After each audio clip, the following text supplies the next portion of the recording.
વિદ્યાર્થી મિત્રો, મનુષ્યનું શ્વસન તંત્ર જોવાનું છે. શ્વસન તંત્ર જે શરૂઆત કરીએ છીએ, અહીંયા લેપટોપ આવેલું છે જેની મદદથી આ વિડીયો આપણે પ્લે કરીએ છીએ. શરૂઆત કરીએ. ઓકે વિદ્યાર્થી મિત્રો, ઉરોદર પટલની ઉપર ફેફસા આવેલા હોય છે. ઉરોદર પટલની નીચે જોઈ શકો છો કે પાચન તંત્ર આવેલું હોય છે. ઉરોદર પટલની ઉપર એક જોડ ફેફસા હોય છે. હવે વિદ્યાર્થી મિત્રો, હૃદય અને ફેફસાને શું કનેક્શન છે? તો વિદ્યાર્થી મિત્રો, હૃદય છે એમ ફેફસાની વચ્ચે આવેલું હોય છે. બંને ફેફસાની વચ્ચે હૃદય આવેલું હોય છે. એકદમ મુઠ્ઠી જેવો કહેવાય કે કદ હોય છે. વિદ્યાર્થી મિત્રો, સહેજ ડાબી બાજુ વળેલું હોય છે, જેના કારણે આ જે ડાબી સાઈડનું ફેફસું હોય છે એ વિદ્યાર્થી મિત્રો જોઈ શકો છો જમણા ફેફસા કરતા સહેજ નાનું હોય છે. રેડી, ડાબી સાઈડ વળેલું હોય એટલે ડાબા ફેફસું છે, તમે જોઈ શકો છો એ વિદ્યાર્થી મિત્રો વળે થોડુંક નાનું હોય.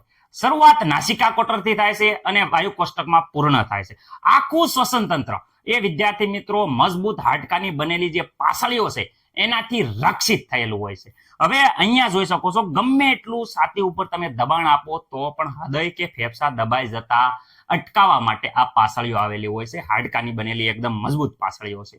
રેડી વિદ્યાર્થી મિત્રો, એટલે કાંઈ દબાણ ગમે એટલું આવે તો પણ હૃદય કે ફેફસાને નુકસાન થતું નથી. શરૂઆત હવે વિદ્યાર્થી મિત્રો, શ્વસન તંત્રની શરૂઆત નાસિકા કોટરથી થાય છે. રેડી, હવે વિદ્યાર્થી મિત્રો નાસિકા કોટરની વાત કરે, નાસિકા છિદ્ર પણ કહી શકે છે. રેડી વિદ્યાર્થી મિત્રો, તો નાસિકા કોટર અથવા નાસિકા છિદ્રમાં નાના નાના રોમ જેવા વાળ અને શ્લેષ્મ છે એ ધૂળ અને વિદ્યાર્થી મિત્રો અશુદ્ધિઓને ગાળવાની ક્રિયા કરે છે.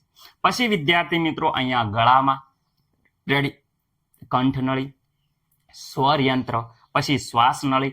શ્વાસનળીની વાત કરે તો વિદ્યાર્થી મિત્રો શ્વાસનળીમાં ખાસ મુદ્દો લખવાનો છે કે કાસ્થિમય રીંગો આવેલી હોય છે. અહીંયા જોઈ શકો નાની નાની આ કાસ્થિમય રીંગો આવેલી હોય છે. કાર્ય શું? તો જેવી રીતે આ પાઇપ તમે વિદ્યાર્થી મિત્રો જોઈ શકો છો, આ પાઇપમાં આ જે નાની નાની રીંગો છે એ ગમે એટલું પાઇપને દબાણ આપી તો પાઇપને ભેગો થતો રોકે છે.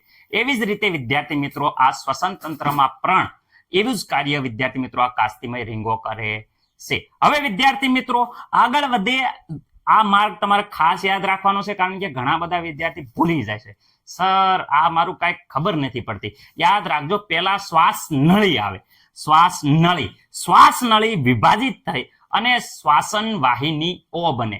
શ્વાસ નળી વિભાજિત થઈ અને વિદ્યાર્થી મિત્રો શ્વાસન વાહિનીઓ બને અને વિદ્યાર્થી મિત્રો શ્વાસન વાહિનીઓ વિભાજિત થાય અને શ્વાસ વાહિકા બને. એટલે કા આવે, શ્વાસ વાહિનીકા, શ્વાસ વાહિનીકા. સાઈડમાં જોઈ શકો છો એકદમ વિભાજન થાય છે અને આખો શરૂઆતનો માર્ગ મેં આપી દીધો છે. નાસિકા કોટર, કંઠનળી, સ્વરયંત્ર, શ્વસન નળી, શ્વસન નળીમાંથી શ્વાસ વાહિનીઓ, શ્વાસ વાહિનીઓમાંથી શ્વાસ વાહિનીકા અને વાયુ કોષ્ટક. વિદ્યાર્થી મિત્રો વાયુ કોષ્ટક જોઈ શકો છો એકદમ ફુગ્ગા જેવા વિદ્યાર્થી મિત્રો, અને જે રુધિર વાહિની હોય એનાથી સમૃદ્ધ હોય છે. વાયુ કોષ્ટકમાં ઓક્સિજન અને કાર્બન ડાયોક્સાઇડ વાયુ છે એની આપલે થાય છે. આખું શ્વસન તંત્ર વિદ્યાર્થી મિત્રો હવે આપણે ડિટેલ ટુ ડિટેલ જોવાના છે. બોર્ડની પરીક્ષામાં કેવી રીતે પૂછાય, તો કેવી રીતે મુદ્દાસર લખવું એ જોવાના છે વિદ્યાર્થી મિત્રો. તો અહીંયા જોડાઈ રહ્યો. શરૂઆત કરીએ આપણે આગળ.